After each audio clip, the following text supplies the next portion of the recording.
your home for over 17 years of horse racing action. The Sport of Kings, featuring Tommy Walski.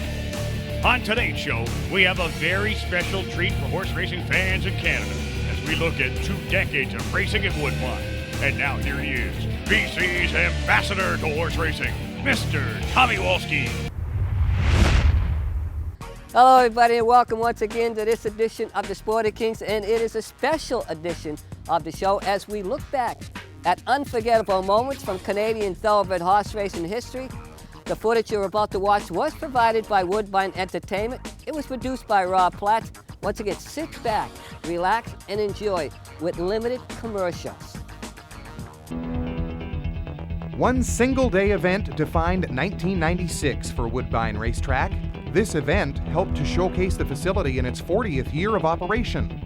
On October 26, 1996, the magic of Woodbine was introduced to the racing world. While millions of race fans tuned into the broadcasts of the race, almost 42,000 crammed into the Toronto facility. Not only was this the first time that Woodbine hosted such a prestigious event, it was the first time that bleacher seating was erected at Woodbine to handle a large crowd. It was also a day of firsts for the Breeders' Cup. This was the first time that a racetrack had to be dyed a different color for television coverage. It was the first time the race's entry conditions were challenged when Rick's Natural Star finished well behind the field in the Breeders' Cup turf, and it was the first time that a female trainer won a Breeders' Cup race. The world watched in awe as Janine Sahadi led Lita Justice to the winner's circle for the Breeders' Cup sprint. Lita Justice, a gray blur in the stretch. It's Lita Justice, a last-to-first winner of the sprint. That day was also the day that Woodbine experienced the dominance of D. Wayne Lucas. The future Hall of Fame trainer came into the Breeders' Cup that year with a total of 10 starters. In the end, it was Boston Harbor and jockey Jerry Bailey who brought Lucas a win in the Breeders' Cup Juvenile, a win that helped cement an Eclipse Award for the colt later that year. October 26th was a day of emotion. After suffering a near-fatal spill earlier in the year, jockey Walter Swinburne was overcome with joy after winning the Breeders' Cup turf with 13-1 starter Pilsudski. And also I dedicate this to my parents who, without their support, this day wouldn't have been possible. That day in 1996 also marked a sad occasion, as an equine superstar chose Woodbine as the site for his final race. When the gate opened in the Breeders' Cup Classic, a crowd of 42,000 stood to watch the heavily favored Cigar.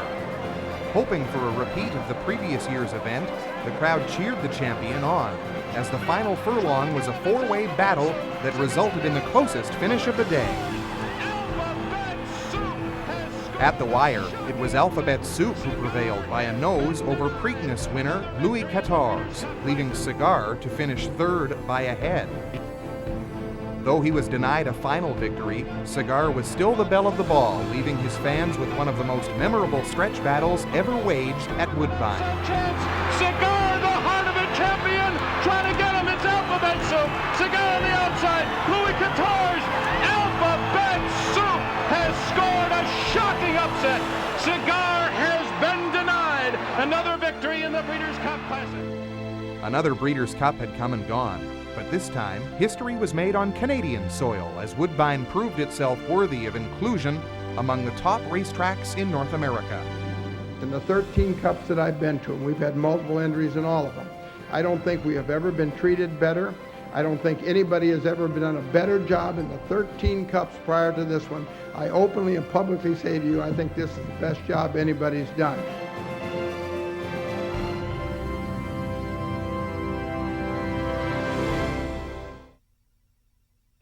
1997, a year that witnessed the birth of the incomparable Woodbine Mile. A year where a rhythmic name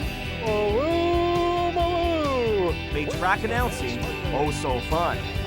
And when 2 other legends each carved out their own brilliant place in Canadian racing history. In a visionary move, Woodbine exploited one of its key assets in '97, the world-renowned E.P. Taylor Turf Course, to launch a new era with a new race, the Woodbine Mile. Open to 3-year-olds and up, the Woodbine Mile was designed to lure top international runners, while also serving as a key prep for the Breeders' Cup Mile. In its inaugural running, Gentleman, the top handicap horse in North America, ventured to Toronto with his trainer singing the praises of the local lawn. But you couldn't find a finer turf course than this one at Woodbine. It's as good as I've ever seen in my life. With a buzz in the air and Gary Stevens up, Gentleman went postward as the heavy favorites. But the Argentine bred got bogged down inside. That allowed the Bill Mott trained Jerry, guided by the late Chris Antley, to kick in and score in the first ever Woodbine Mile. And Jerry is closing out in the center of the course. Jerry is flying out there. Gentleman's back in fourth. On the outside, Jerry wins the Woodbine Mile. Jerry gave further validation of his Woodbine win in the Breeders' Cup Mile, where he went on to run a game second. Also campaigning at Woodbine in '97 was a multiple stakes winning mare with one of the more unique names ever heard in these parts. Woomaloo or Santa Amelia Woomaloo wins the dance smartly. Past Greats found a permanent home in '97 as the newly renovated Canadian Horse Racing Hall of Fame opened to rave reviews. Located at the west entrance of Woodbine, the Hall offers an elegant setting where Canada's racing legends live on forever. With Queen Elizabeth present, a future legend had his own coming out party, as Frank Stronach's Awesome Again with Mike Smith up scored as the punctual favorites in the '97 Queen's Plate. And Awesome Again would not be denied his place in history. He wins the Queen's Plate. The son of Canadian super sire Deputy Minister encored brilliantly the next year, winning the '98 Breeders' Cup Classic. Awesome Again has won! Finally, 1997 was the year of the Chief, as Canada's own Chief Bearheart won a slew of awards, including the Eclipse Award as top turf horse. And here comes the Chief. The Chief is rolling and on the leaders in a flash. Using his patented sweeping move, the Chief teamed up with jockey Jose Santos to earn a classy diploma in the Canadian International. And put a grade 1 feather in the cap of Canada's Chief Bearheart. He wins the Canadian International. From there, the Samson Farms charge shipped to Hollywood Park for the Breeders' Cup Turf. He was always a horse that was a bit of a handful to get the tack on anyway until you got him out there and going with the pony, but at Hollywood he was exceptionally bad and was trying to throw himself on the ground in the tunnel, and he made it very difficult to saddle, but he came away unscathed and ran a race of his life. And Canada's Chief Bearheart charging on the outside. In between horses, Chief Bearheart and Borgia flying at the rail. Here's the line. Chief Bearheart has won. Though he took the overland route, Chief Bearheart covered the 12-panel route in a Breeders' Cup record 2:23 4/5, a mark that still stands. The Chief's win was especially gratifying for the Samuel family, as Father Ernie watched the Chief's triumph back home in Toronto while recovering from an illness. It's got to be such a special moment for your dad. It is. I would imagine that probably the screaming we heard was Dad from home. All right. And Archer's Bay has taken the lead as they come to the final 16th for Kent Desormeaux, winning the plate with Archer's Bay. After Eugene Melnick's Archer's Bay took the 139th edition of the Queen's Plate in 1998, there was already speculation that the brown son of Silver Deputy would skip the third jewel of Canada's Triple Crown, the Breeders' Stakes, regardless of where he finished in the Prince of Wales.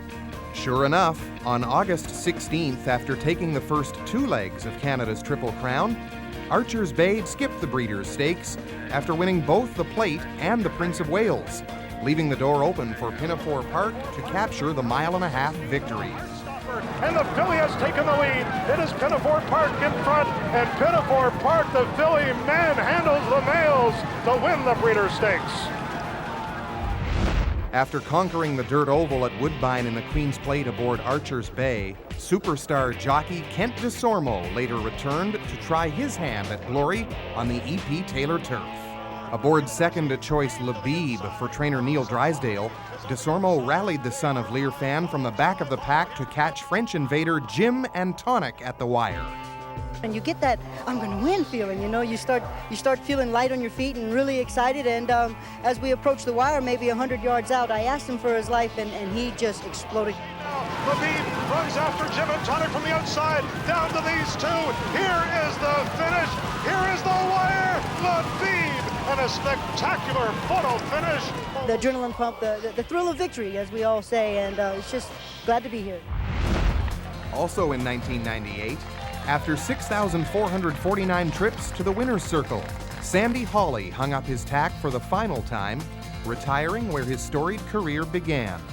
Kind of mixed emotions, you know, I'm going to miss the riding part, I'm going to miss the thrills, but I'm not going to miss the spills. But I am going to miss coming down the stretch, and those stretch duels, whether you win, lose, or draw. It's just an exciting sport to be in. But I am looking forward to moving on. Later in '98, Sandy was rewarded for that career as he was inducted into Canada's Sports Hall of Fame. Woodbine announced a plan for $10 million in renovations, including a new paddock, jock's room, and an impressive new main entrance. Defending champ Chief Bearheart could not catch Royal Anthem, ridden by Gary Stevens in the 61st running of the Canadian International.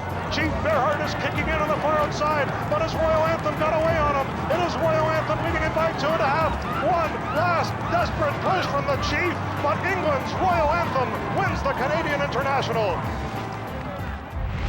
And last but not least, 1997 Queen's Plate winner Awesome Again ventured from Woodbine to Churchill Downs with a perfect record for the year on the line to face 9 in the Breeders' Cup Classic. It was a field that included 97 Classic winner Skipaway, Kentucky Derby winner Silver Charm, and Swain, the best horse in Europe.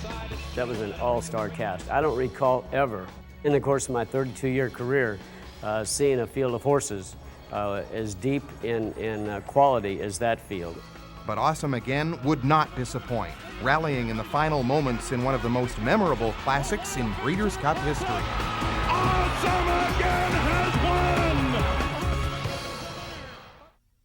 Nob Hill Farm, Thornfield, 18-1, the longest shot on the board. What a thriller. Nob Hill Stables had scored some of Canadian racing's biggest upsets, with Ben Verb winning the Prince of Wales Stakes and the Molson Export Million back in 1992. And in 1999, gaining ground with every stride, here comes Thornfield. Hometown hero Thornfield, entering as the longest shot on the board, won the Canadian International for owner Steve Scarborough, trainer Phil England, and jockey Richard Dos Ramos. Sensational win here, Thornfield the upset winner. Well, it's a great feeling for us. It's the home team. We managed to keep the money in Canada. We're really happy. A one-horse wrecking crew. He's going to win the Queen's Plate. This impressive gray woodcarver pulled off a stunning 5-length victory in the 1999 Queen's Plate. The victory gave ecstatic owner Gus Schickedance, trainer Mike Keogh, and jockey Mickey Walls their first plate score and dreams of a Triple Crown run. But it was filly sensation Gandria who finished second in the plates that would later turn the tables on the son of Woodman, nipping him in the final strides of the second leg of Canada's Triple Crown. Who's it going to be in the Prince of Wales? It is her. It is Gandria. She defeats Woodcarver. Sunday, August 15th, 1999 will forever be remembered by Canadian racing fans as Ladies' Day. Free Vacation trying to hold on. And on the far outside is American Falcon, but Free Vacation, the filly, wins the Breeders' Stakes. Free Vacation, a 15-1 long shot and the only filly in a 13-horse field, along with jockey Lori Goulas, beat the boys in the 109th edition of the Breeders' Stakes. Free Vacation also took female turf horse honors that year, and Lori Goulas became the first female rider ever to win a Canadian Triple Crown race. What happened, I was in a race and a horse come by me real quick. He come in very slightly, enough for my horse to clip his heels. Down I went, all I seen was the ground coming at me, and woke up in the hospital the next day. It was about, God, a good 2.5, 3 weeks before they found out that I broke my neck. And I was in and out of hospitals, and x-ray after x-ray, they couldn't find nothing, but I could hear the crunching in my neck. I feel myself getting all numb and, weak, and I called my wife. I said, get me back to the hospital, something else wrong.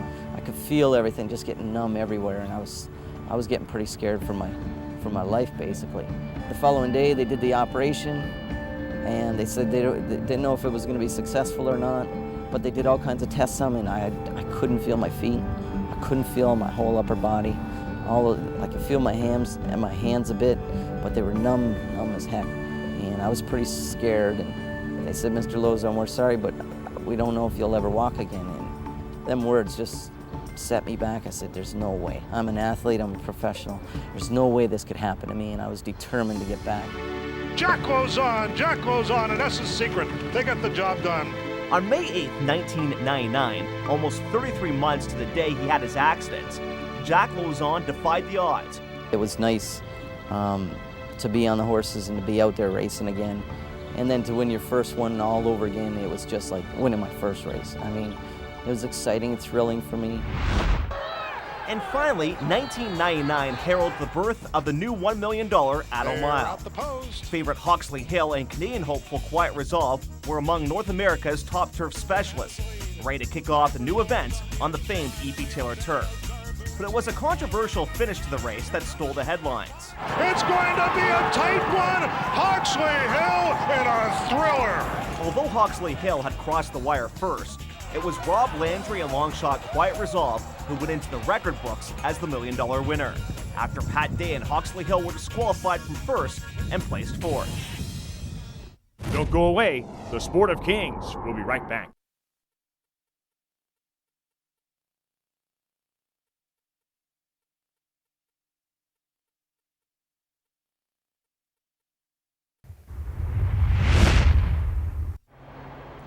That brings us to the new millennium. As clocks and calendars approach double zeros, the world and the Ontario racing industry look to the future with a sense of trepidation. With government casinos now a reality and the lottery industry booming, Woodbine had to do something to ensure they could move forward in this new gaming landscape. And they did. Woodbine's marriage of racing and slots became the blueprint for successful racetrack operations across Ontario. And on the track, the new millennium gave rise to more world-renowned racing superstars that got their start at Woodbine. The year Y2K was an extraordinary year of change and accomplishment at Woodbine Racetrack. In March of 2000, Woodbine witnessed the birth of a new era with the grand opening of its slots facility, featuring 1,700 slot machines on the first floor. Brand new customers, about 100,000 customers a week coming to Woodbine Racetrack, not because of racing initially, but because of the fact that there are slot machines here. And as expected, the marriage between racing and slots has proven to be a win-win situation for everyone involved.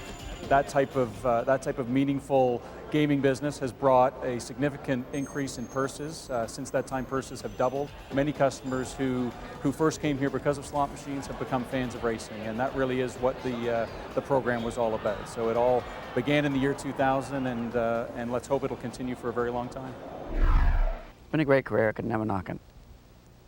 I made a lot of friends, and a lot of enemies too, but more friends. After a glorious 35 years in the saddle, Hall of Fame rider Robin Platts decided to call it a career. And what a career! In addition to riding at racetracks all over the globe, the native of Leicester, England, truly distinguished himself at Woodbine. The ultra-competitive Platts rode numerous stakes winners, en route to winning over 3,200 races, including a record-tying 4 Queen's Plates. The magnificent E.P. Taylor Turf Course played host to a trio of outstanding turf races in 2000 that featured electrifying finishes. We're coming down to the finish. A hold your breath finish. Riviera outnods Arcadian Hero to win the Adel Mile. Fly for Avies coming on now. 3 of them coming to the wire in a dramatic photo finish. Innuendo, lady upstage. Fly for Avies, throw a blanket over them in the E.P. Taylor Stakes. And terrific sportsmanship as well, as Patrick Husbands and Frankie Dettori dueled to the wire in the 2000 Canadian International. Williams News has taken the lead from Patrick Husbands, but they're running out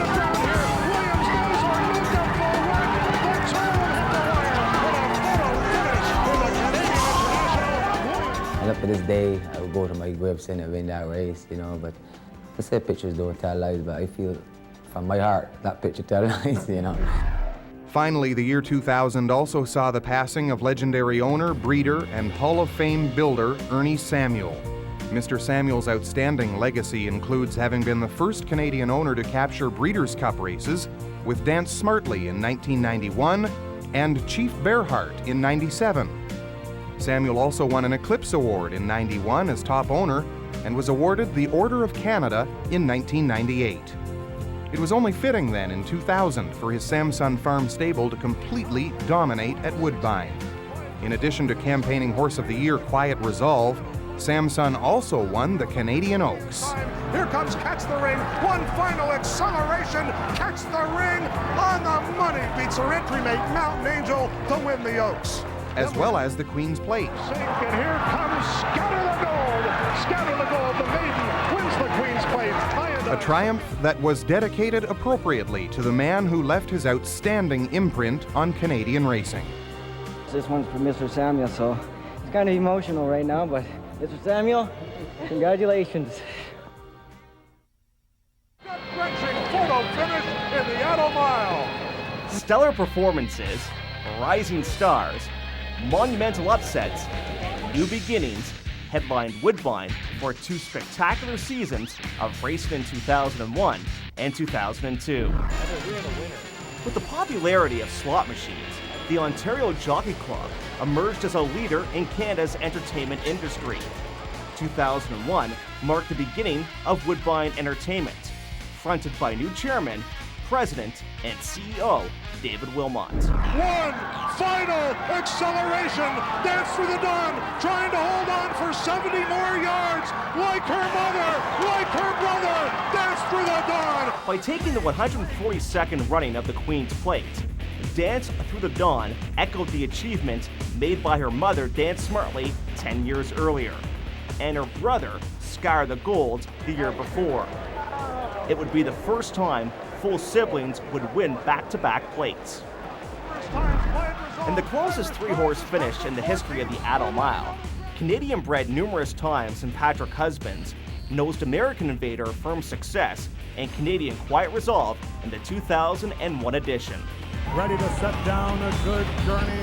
The following year, Good Journey and jockey Pat Day scored a one-length victory over 55-1 long shot Chapanina, the only filly in the field of 13. The win allowed Day to reclaim the title after losing it 3 years earlier when his Mount Hawksley Hill was placed fourth for rider interference. Good Journey was brilliant this afternoon to win the Adel Mile.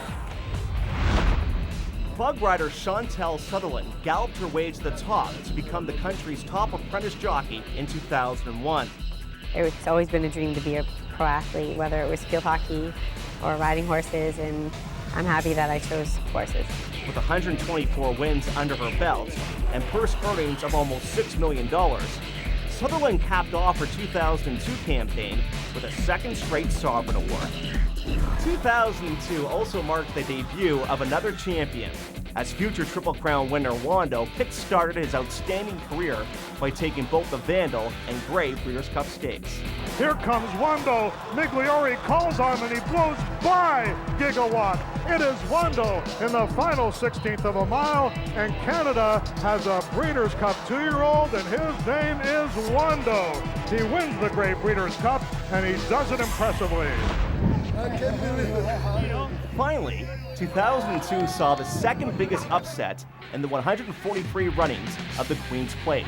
TJ's Lucky Moon at outrageous odds. He wins the Queen's Plate at 80-1. TJ's Lucky Moon won by 3/4 of a length over a charging Anglian Prince. This would be the first plate win for both jockey Steve Bann and trainer Vito Armada, and showcased one of the most jubilant winner's circle celebrations Woodbine has ever seen.